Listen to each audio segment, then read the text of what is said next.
Hello friends, welcome back to my new blog. कैसे हैं आप सब? आई होप आप सब भी अच्छे होंगे और हम भी बिल्कुल अच्छे हैं। आप सब अपनी पढ़ाई करते रहिएगा दोस्तों। और आप लोगों के सबसे ज़्यादा कमेंट्स आ रहे हैं कि दीदी बताइए छोटे बच्चों के साथ कैसे मैनेज करें, मैनेज नहीं हो पा रहा है। तो हाँ, मानते हैं छोटे बच्चों के साथ दिक्कत होती है, पढ़ने में नहीं हम पढ़ पाते हैं। लेकिन एक और चीज़ कहेंगे, आप कोशिश तो करिए। यानी कोशिश का मतलब ये होता है कि आप को देखना होगा कि हमें कितने टाइम समय फ्री मिल रहा है। उस टाइम पे यदि आपको आधे घंटे भी मिल रहे हैं, 30 मिनट मिल रहे हैं, 25 मिनट भी मिल रहे हैं, तो तुरंत यार अपनी किताबें उठाओ और पढ़ाई करना शुरू करो। क्योंकि बच्चे हैं या फिर आप ससुराल में हैं, फैमिली में हैं, तो आपको इसी तरह से टाइम मैनेज करना पड़ेगा। जैसे कि आप रात को खाना वगैरह बच्चों को खिला दो और थोड़ा सा जल्दी, यदि बच्चे दिन में नहीं सो रहे हैं तो उनको फिर शाम को जल्दी सोने की आदत डालो, तो फिर वो जल्दी सो जाएंगे अपना। या फिर नहीं भी सो रहे हैं तो बच्चों के जो फादर हैं उनसे कहो कि यार बच्चों को संभालो, क्योंकि कोई हम गलत काम तो कर नहीं रहे हैं, हम पढ़ाई ही तो कर रहे हैं। तो वैसे तो सपोर्ट करना चाहिए, हस्बैंड को नहीं कोई कर रहा तो हस्बैंड को तो समझना ही चाहिए। और यदि नहीं समझ रहे हैं तो फिर क्या यार बताएं।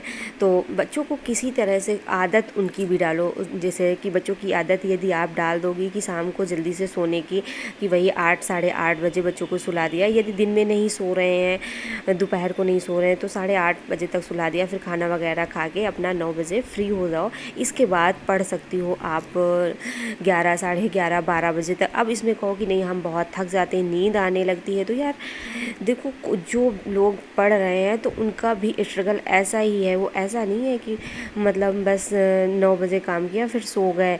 तो इसके लिए आपको बहुत चीज़ें छोड़नी होगी। अपने सुखों का, कहने का मतलब त्याग करना पड़ेगा। यानी अपनी नींद को, किसी से बातें करना, ये सारी चीज़ें आपको कम करनी पड़ेंगी। इधर आप 2 घंटे 3 घंटे यदि रात को इधर पढ़ लेते हो, सुबह फिर उठ जाओ अपना 11 साढ़े 11 तक रात की पढ़ाई की, फिर 3 साढ़े 3 बजे फिर आपको उठ सकती हो। नहीं 3:30 तो 4 बजे तक हर हालत में उठ जाओ। 4 बजे उठ गई, उससे अपना 5 साढ़े 5 6 बजे तक जैसे आपके घर में काम होते हो, नहीं आप मतलब ज़्यादा देर पढ़ सकती तो 1 घंटा तो पढ़ ही सकती हो। इधर 1 घंटा पढ़ लो और फिर अपना घर का काम, अगर यदि आप 5 बजे से घर के काम शुरू कर रही हो तो 9-10 बजे तक तो यार आराम से हो जाएंगे। ऐसा नहीं है कि सारा दिन आपके काम ही होते रहेंगे। और यदि 9-10 बजे तक इधर काम, आपके सारा काम फिनिश हो गया, फिर आप दोपहर को पढ़ सकते हो। बच्चे कितना यार परेशान करते हैं, बच्चों को खिला दो पिला दो अच्छे से।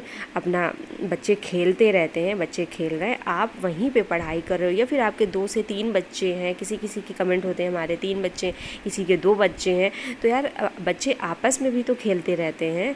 बच्चों को टीवी चला दो, कार्टून लगा दो, अपना बच्चे देख रहे हैं, आप अपना पढ़ रही हो। इसी तरह मैनेज कर पाओगी। अब ऐसा नहीं है, कोई अलग से कोई ट्रिक नहीं बनी हुई है दोस्तों, कि अलग से कोई ट्रिक बनी हुई है। इसी तरह हम भी पढ़ते हैं। अब बच्चों को इस समय तो हमारे यहाँ छोटी बेटी को फीवर आ रहा है, तबीयत नहीं सही है, तब भी उसको गोदी में ले के कभी कभी गोदी में लिए रहते हैं, टहलाते रहते हैं, इधर उधर करते रहते हैं और फिर सो गई। तो मतलब इसी तरह से सारी चीज़ें मैनेज करते हैं। अब ये नहीं है कि नहीं यार अपना टाइम हम बर्बाद करें, कि नहीं जब बच्चा बिल्कुल हमारा सही हो जाएगा, स्वस्थ हो जाएगा, तब हम पढ़ाई स्टार्ट करेंगे। तो ये सारी चीज़ें नहीं करनी है। और फिर टाइम देखो, हम लोग बस ये आपको कुछ टिप्स ही दे सकते हैं, लेकिन फॉलो आपको करना है। कुछ चीज़ें आपको अपने आप से भी ढूंढनी है, देखना है चीज़ों।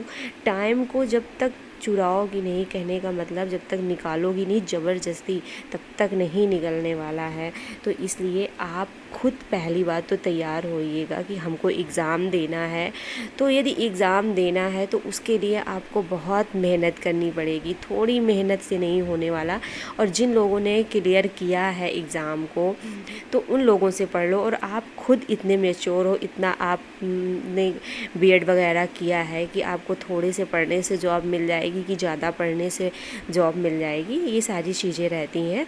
और बच्चे समझ लो कि आपके पास ही नहीं है, बच्चे सभी के पास, ज़्यादातर जो लोग टीजीटी पीजीटी का लेवल का एग्ज़ाम दे रहे हैं, यार शादियाँ हो गई हैं तो बच्चे हैं, किसी के छोटे हैं तो किसी के बड़े हैं, और ससुराल किसी के सपोर्ट कर रहा है, किसी का सपोर्ट नहीं कर रहा है, नहीं भी कर रहा है या कर भी रहा है सपोर्ट, तब पर भी ऐसा कोई नहीं होगा कि वो मतलब बिल्कुल फ्री हो के उसको टेबल पे खाना भी मिल रहा है, टेबल पे पानी भी मिल रहा है, टेबल पे चाय भी मिल रही, सिर्फ वो पढ़ता जा रहा है।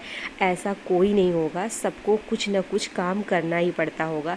हाँ, ना पूरा काम करना पड़ता होगा तो थोड़ा बहुत तो काम करना ही पड़ता होगा।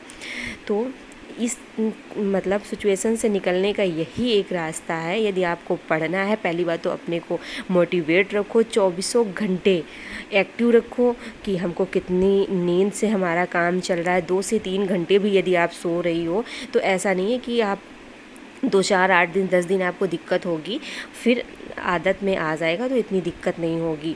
और 2 से 3 महीने की ही तो बात है यार। इधर आप दिसंबर तक एग्ज़ाम आपका टीजीटी पीजीटी और एलटी वगैरह ये सारे आपके हो जाने हैं।